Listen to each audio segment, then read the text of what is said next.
이란은 약 30년 된 노후 유조선을 퇴역에서 다시 꺼내 석유 저장섬으로 보낼 수밖에 없었습니다.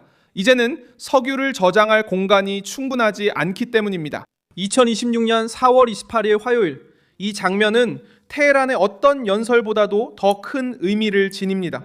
정권이 여전히 건재하다고 주장하려 애쓰는 동안 이란의 석유는 점점 갇히기 시작하고 저장 탱크는 한계에 다다르며 최대의 수입원이 오히려 자신들에게 위협이 되고 있습니다.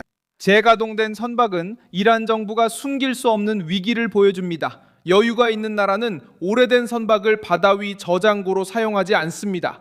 이렇게 하는 것은 압박을 받는 나라, 시간을 벌어야 하는 나라, 그리고 정체된 석유가 유전, 송유관, 정유소에 영향을 미칠까 두려워하는 나라입니다. 석유는 순환해야 합니다. 구매자에게 나가지 않으면 쌓이게 됩니다. 너무 많이 쌓이면 생산을 줄여야 합니다. 감산이 늦어지면 시스템에 심각한 손상이 발생할 수 있습니다. 카르그 섬이 이런 압박의 중심이 되었습니다. 이란의 수출 중 가장 민감한 부분이 그곳을 통과합니다. 그래서 낡은 유조선을 그 지역 근처로 보내는 것은 경고 신호입니다. 테헤란은 이것을 기술적인 조치라고 부를 수 있지만 실제 메시지는 간단합니다.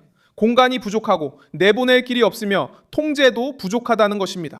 워싱턴과 석유에 맞서는 것을 자랑하는 그 정권은 이제 정상적인 속도로 팔지 못하는 석유를 위해 임시로 떠다니는 저장고를 마련해야 합니다.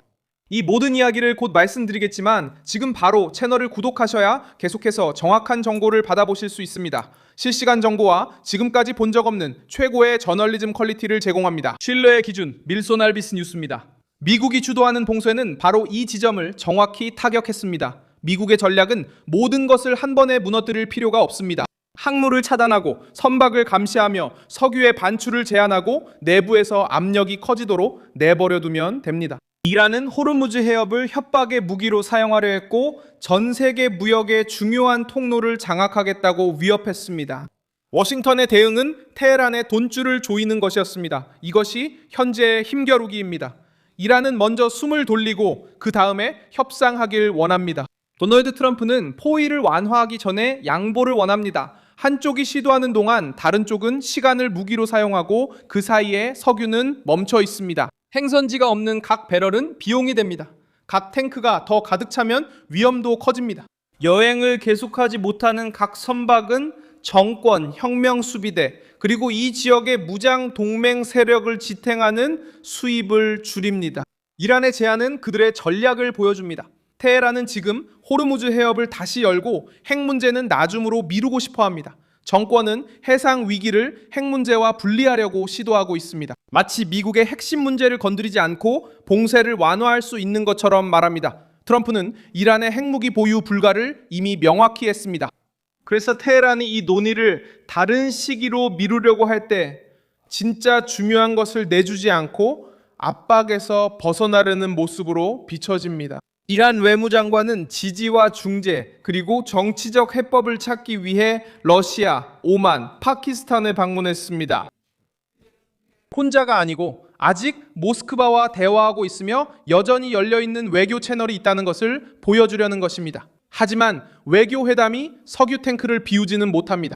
동맹국들과 찍은 사진이 선전에는 유용하지만 억류 선박 해제나 항로 개방, 화물 저장 부족 문제는 해결하지 못합니다. 러시아가 파트너로 등장하지만 주된 부담을 덜어주지는 않습니다. 모스크바는 메시지를 전달하고 협상을 옹호할 수 있지만 이란은 석유를 팔고 돈을 받아야 하며 자국의 시스템을 계속 가동해야 합니다. 정권은 말로 사는 것이 아니라 돈줄로 버팁니다. 그리고 그 자금은 석유에서 나옵니다. 수출이 막히면 압박은 예산, 치안 부대, 동맹 세력, 그리고 국민들의 주머니까지 미치게 됩니다. 이란 내부에서는 가장 강경한 세력들이 대응을 주도하는 것처럼 보입니다. 혁명 수비대와 군부는 쉽게 양보하려 하지 않습니다. 그들에게 핵 문제에서 물러나는 것은 패배로 보일 수 있습니다. 그래서 그들은 큰 대가를 감수하고도 끝까지 저항하겠다고 합니다. 논리는 고통을 견디며 미국 내 트럼프에 대한 정치적 압력 증가를 기다려 더 약한 합의를 이끌려는 것입니다. 그러나 이 선택에는 큰 위험이 있습니다. 테헤란이 상대방이 지치기를 기다리는 동안 자국 경제는 점점 숨통이 막히고 있습니다. 정권은 텔레비전을 통제하고 비판자들을 체포하며 무장한 남성들을 거리로 내보낼 수 있습니다. 정권은 자신들이 승리했고 저항했으며 여전히 굳건하다고 반복해서 말할 수 있지만 석유 위기를 영원히 숨길 수는 없습니다. 활동이 줄어들고 노동자들이 영향을 받으며 통화 가치가 하락하고 물가가 오를 때 선전은 금이 가기 시작합니다. 국민들은 정부가 승리를 말하는 것을 듣지만 일상에서 체제가 고통받고 있다는 것을 느낍니다. 석유는 테헤란의 단순한 상품이 아닙니다. 그것은 권력의 원동력이자 내부 구조를 유지하고 외부 영향력을 뒷받침하며 동맹국을 지원하고 정권이 적들과 맞설 수 있게 해줍니다. 이 원동력이 멈추면 위기는 단순한 상업적 문제가 아니라 정치적 위협으로 바뀝니다. 정권은 돈과 운신의 폭, 그리고 자신의 의지를 관철할 능력을 잃게 됩니다. 그래서 재가동된 오래된 유조선이 상징이 된 것입니다. 그것은 압력이 말의 영역을 넘어 정권의 실제 물류로 들어갔다는 것을 보여줍니다. 테헤란은 자신들이 굳건하다고 말하지만 석유를 저장할 낡은 선박을 찾고 있습니다. 상황을 통제하고 있다고 말하지만 중재자를 찾아다니고 있습니다. 힘이 있다면서 핵 문제는 논의하지 않고 봉쇄만 풀려합니다. 모든 행동이 같은 문제를 보여줍니다. 이란은 갇힌 석유가 재앙으로 변하는 것을 막으려 애쓰면서도 강해 보이길 원합니다. 바다에서는 작은 이란 보트들이 여전히 선전도구로 사용되고 있습니다. 그들은 도발하고 접근 장면을 촬영하며 긴장을 조성할 수 있습니다. 하지만 그들은 균형을 바꾸진 못합니다. 미국은 이 지역에서 우월한 해군력을 지니고 있으며 봉쇄가 어떤 도발 영상보다 더 큰 압박으로 작용한다는 것을 알고 있습니다. 이란이 소란을 피울 수는 있지만 위기의 흐름을 좌우하는 쪽은 석유 반출을 통제하는 쪽입니다. 이스라엘도 여전히 계산에 포함되어 있습니다. 군사작전이 재개된다면 테헤란은 전략적 시설에 대한 새로운 공격에 직면할 수 있다는 것을 알고 있습니다. 매교적 일시 중단은 정권에 대한 선물처럼 보이지 않습니다. 마지막 기회처럼 보입니다. 이란이 이 일시 중단을 단지 시간을 벌기 위해서만 이용한다면 미국과 이스라엘 군이 압박을 재개할 준비가 되어 있기 때문에 더 강력한 대응이 돌아올 수 있습니다. 테헤란의 실수는 트럼프가 긴장을 끝내기 위해 어떤 합의든 받아들일 것이라고 믿는 것일 수 있습니다. 이 정권은 정치적 소모, 시장의 불안, 그리고 미국 내 내부 비판에 기대를 걸고 있습니다. 하지만 실질적인 양보 전에 포위를 완화하는 것은 이란이 원하는 것을 정확히 넘겨주는 셈이 될 것입니다. 그래서 워싱턴은 압박을 유지하면서 시간의 흐름이 이란 경제 구조에 불리하게 작용하도록 두고 있습니다. 이제 위기는 조용히 배럴 단위로 진행되고 있습니다. 석유를 저장할 공간이 부족해지는 것이 날이 갈수록 더 중요한 문제가 되고 있습니다.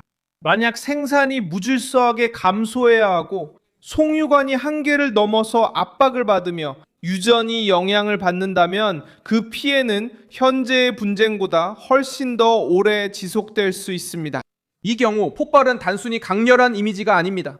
그것은 자신의 가장 큰 자원에 대한 통제력을 잃기 시작하는 경제의 모습을 보여줍니다. 테헤란은 아직 이곳에 있다는 것을 세계에 알리려고 합니다. 하지만 버티고 있다고 해서 이기고 있다는 뜻은 아닙니다. 정권은 한동안 살아남을 수 있지만 그 내부는 약해질 수 있습니다. 석유가 멈추고 자금이 마르고 인프라가 무너지면 생존은 다음 충격을 기다리는 것에 불과해집니다. 이 영상 좋아요, 채널 구독 부탁드리며 마지막에 댓글 확인하고 밀손 알베스 커뮤니티와 소통해보세요.